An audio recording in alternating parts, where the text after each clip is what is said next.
तो ब्रेक के बाद एक बार फिर से आप सभी का स्वागत है और आइए आगे बढ़ते हैं और अब बात करते हैं कनाडा की। दरअसल कनाडा के साथ आपसी संबंधों में टकराव की स्थिति दिन बीतने के साथ और गंभीर होती जा रही है। आरोप तो जस्टिन ट्रूडो ने लगा दिए, लेकिन सबूत के नाम पर उनके पास कुछ नहीं है। ऐसे में वोट बैंक की राजनीति साधने के लिए ट्रूडो ऐसा कर रहे हैं तो ये तो अब जग जाहिर हो ही रहा है। साथ ही सत्ता का संकट भी अब और तेजी से इनके ऊपर मंडराने लगा है। देखिए इस खास रिपोर्ट में।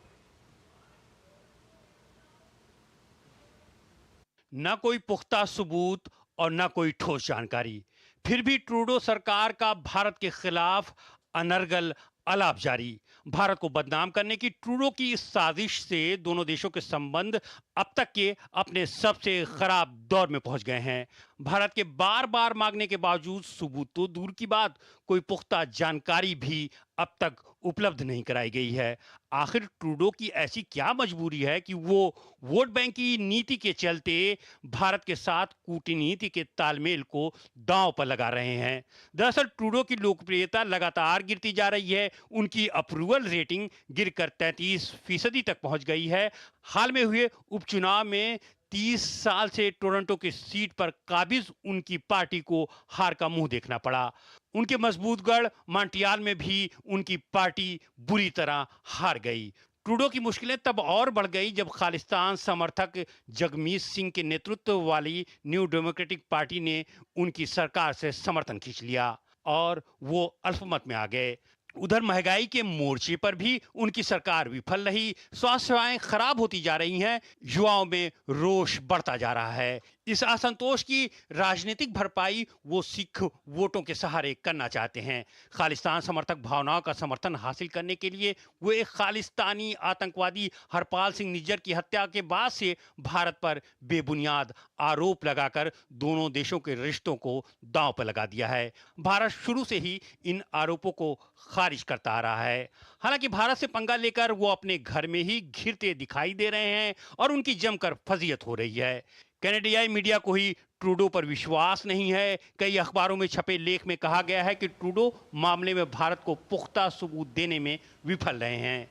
इतना ही नहीं, खालिस्तान समर्थक नेता जगमीत सिंह की भी एक प्रेस वार्ता के दौरान जमकर किरकिरी हुई। जब वो भारतीय राजनयिकों के खिलाफ जहर उगल रहे थे तो पत्रकारों ने तीखे सवाल दाग दिए, जिससे नाराज होकर वो प्रेस वार्ता छोड़कर जाने लगे। इस दौरान एक पत्रकार ने तंज कसते हुए कहा कि ऐसा नहीं होता है। फिर पूरा हाल ठहाकों से गूंज उठा। और आइए इसी पर हम चर्चा भी करते हैं। हमारे साथ बहुत ही खास मेहमान भी जुड़े हुए हैं लगातार। अजय जी हमारे साथ जुड़े हुए हैं। अजय जी, क्या गिरती हुई लोकप्रियता है जस्टिन ट्रूडो की, क्या ये इसके लिए सबसे बड़ी वजह है जिसकी वजह से वो अब की बार भारत के साथ जो आपसी संबंध है उनमें खटास डालने का काम कर रहे हैं और इस तरह की स्थितियां पैदा कर रहे हैं?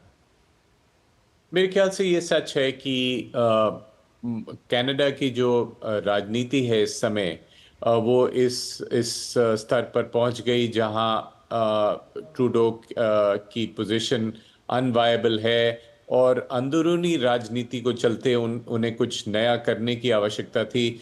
दूसरी जो बात हो रही थी, ये एक फॉरेन इंटरफेरेंस कमीशन जो बनाई थी कनाडा में, ये चीन की इंटरफेरेंस के बारे में उनके चुनाव में ये बनाई गई थी, मगर उसमें ज़रूरी हो गया इनको ये कहना कि चीन की ही नहीं, ये भारत की भी इंटरफेरेंस की बात है। और एक तरह से एक नया सा नैरेटिव मैन्युफैक्चर करने की ज़रूरत थी।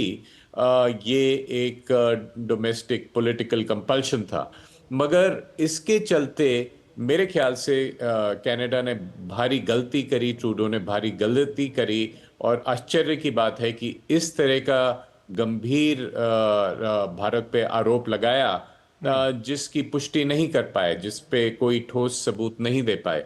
और भारत के जो हाई कमिश्नर हैं वो इस तरह के डिप्लोमेट्स को उसमें कहना कि वो क्रिमिनल हैं, वो इसमें क्रिमिनली इन्वॉल्व हैं। ये मेरे ख्याल से एक अनप्रेसिडेंटेड सी बात है जो बिल्कुल। आज की राजनीति में, आज की डिप्लोमेसी में कहीं नहीं देखी गई बिल्कुल दुनिया में। अजय जी, उसके लिए सब सबूत देशों भी के मांगे बीच जा में। रहे हैं कि अगर आपके पास कुछ ऐसा है तो कम से कम ठोस सबूत तो दीजिए। वहां पर भी कुछ ऐसा सामने नहीं आ पा रहा है। और दूसरी बात, जो एक इंटरनल अगर हम इसको एनालाइज करें तो आप ये भी देखिए कि वहां पर महंगाई का मुद्दा बहुत चरम पर है। वहां पर युवाओं में भी इनकी जो कार्यप्रणाली है उसको लेकर रोष है, और साथ ही साथ स्वास्थ्य जो सेवाएं और जो स्थितियां हैं स्वास्थ्य के बुनियादी ढांचे की, वो भी वहां पर बहुत चरमराती हुई स्थिति में नजर आ रही है। तो ये तमाम ऐसे फैक्टर हैं जिनसे ये इंटरनली बहुत ज्यादा परेशान है। तो इनको लगता है कि इस तरह का कोई इंटरनेशनल मैटर उठाकर वो अपने आप और वो वोट साधने की कोशिश कर सकते हैं जिससे उनको फायदा हो सकता है। तो ये चुनावी पिच तैयार करने की बात है।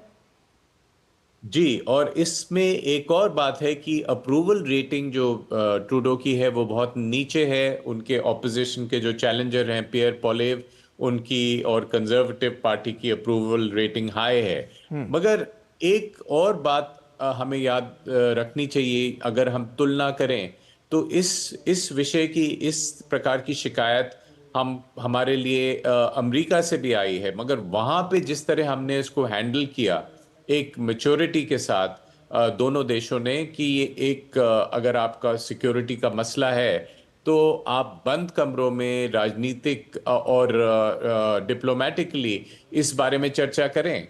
और भारत आपको अगर आप सवाल रखेंगे, प्रश्न रखेंगे, जी। ठोस सबूत रखेंगे तो भारत आपको जवाब देगा। मगर ये नहीं हुआ।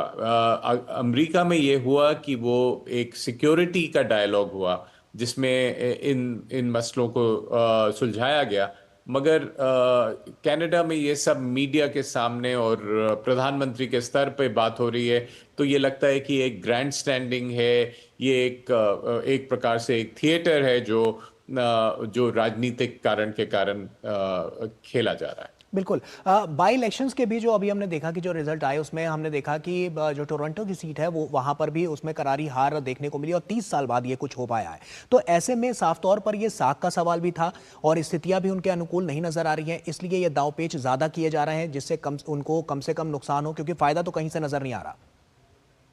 बिल्कुल। और ये साफ है कई लोगों को, कनाडा में भी, भारत में भी, कि ये एक राजनीतिक खेल है किसी प्रकार का।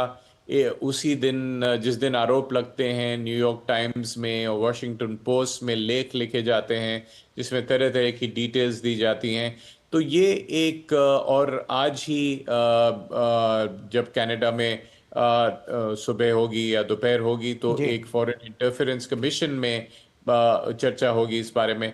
तो लगता है कि एक माहौल बनाया जा रहा था जिससे इस तरह का एक नैरेटिव बनाया जाए जिससे राजनीतिक फायदा हो। और बिल्कुल, ये ये नैरेटिव सेट किया जा रहा है, इसीलिए इस तरह की स्थितियां देखने को मिल रही हैं, क्योंकि साफ तौर पर जो सबूत की बात की जा रही है और जो अपना पक्ष रखने की बात की जा रही है वहां पर कुछ भी हाथ नहीं आ रहा है, और ना इनकी तरफ से कुछ कहा जा रहा है। तो साफ तौर पर है कि ये क्या करना चाहते हैं और क्यों करना चाहते हैं, ये साफ अब जगजाहिर होता जा रहा है, क्योंकि वैश्विक स्तर पर भी जो इंटरनेशनल मीडिया है वहां पर भी ये चीजें देखने को मिल रही हैं, और अब लोग जो ये दूध का दूध और पानी का पानी है उसको साफ तौर पर देख भी पा रहे हैं और समझ भी पा रहे हैं। बहुत बहुत शुक्रिया आपका अजय जी, तमाम विस्तार से यहाँ पर रोशनी डालने के लिए इन तमाम मुद्दों पर, चाहे वो पाकिस्तान की बात हो चाहे कनाडा की बात हो। बहुत बहुत शुक्रिया आपका हमसे जुड़ने के लिए और तमाम बातचीत हमसे करने के लिए। एक धन्यवाद। छोटे से ब्रेक का यहाँ पर